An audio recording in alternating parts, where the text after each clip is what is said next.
দেতা কোৱা বদন বৰফুকনক বোলে এগৰাকী মহিলাৰ বুদ্ধিমতেহে মৰা হৈছিল হয় নেকি বাৰু কথাটো হয় এই মহিলাগৰাকী আছিল মানে এই বিচক্ষণ মহিলাগৰাকী আছিল নুমলী ৰাজমাও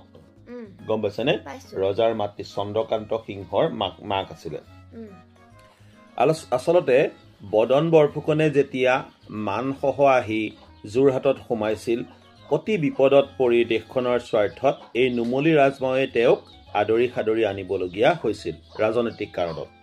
কিন্তু পিছত বদন বৰফুকনৰ ইমানেই অত্যাচাৰ বাঢ়ি গ'ল যে নুমলী ৰাজমাও আৰু সহ্য নোহোৱা হ'ল আনহাতে লাহে লাহে চন্দ্ৰকান্ত সিংহ আমাৰ স্বৰ্গদেউ তেওঁ বদন বৰফুকনৰ অত্যাচাৰৰ বেয়া কামবোৰত মানে অসন্তুষ্ট হ'বলৈ আৰম্ভ কৰিছিল তেতিয়া নুমলী ৰাজমাৱে কি কৰিলে মন্ত্ৰণা দিলে ৰূপসিং নামৰ এজন ব্যক্তিক আৰু ৰূপসিঙে কি কৰিলে বদন বৰফুকনক সুবিধা অনুসৰি ঘপিয়াই কাটিলে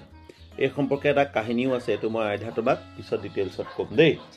ঠিক আছে কিন্তু শৰ্টকে কৈ দিছো অকমান শুনা বদন বৰফুকনে বোলে এটো কাহিনীহে এটা তাবিজ পিন্ধি আছিলে তেওঁক কোনেও মাৰিব বা কাটিব নোৱাৰে কিন্তু পায়খানা কৰিবলৈ যাওঁতে সেইটো খুলি থৈ যায় হেনো আৰু সেই সুযোগতে হেনো ৰূপসিং কটুৱালে কাটিছিল বুলি এটা প্ৰবাদ আছে thank you very much please keep watching and sharing our videos